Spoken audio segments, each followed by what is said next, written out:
আসসালামু আলাইকুম। আমরা যারা ইলিশ মাছ খাবো, আরো কি কয়েকদিন পর ইলিশ মাছের দাম কমে যাবে, ইলিশ মাছ খাবো, এই চিন্তা ভাবনা নিয়ে যারা অ্যা অপেক্ষায় আছি, তাদের মুখে কখনো আর ইলিশ মাছ উঠবে না। এখন বলবেন যে কেন? হ্যাঁ ভাই, এইজন্যই কারণ ইলিশ মাছ দীর্ঘদিন যাবৎ সংরক্ষণ করা যায়। দীর্ঘদিন যাবৎ সংরক্ষণ করে রাখা যায় ইলিশ মাছ। যার কারণে ইলিশ মাছ আপনার আমার মুখে কখনো উঠবে না। কেন? আরেকটা কথা বলি যে, ইলিশ মাছ যারা ধরতেছে এরা কিন্তু ন্যায্য দাম কিন্তু পাচ্ছে না। কারণ এরাও কম দামে ছাড়তেছে।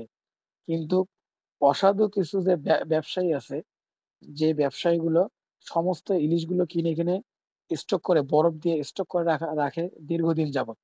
এমনকি ১ বছর পর্যন্ত এই ইলিশ মাছগুলো রাখা যায়।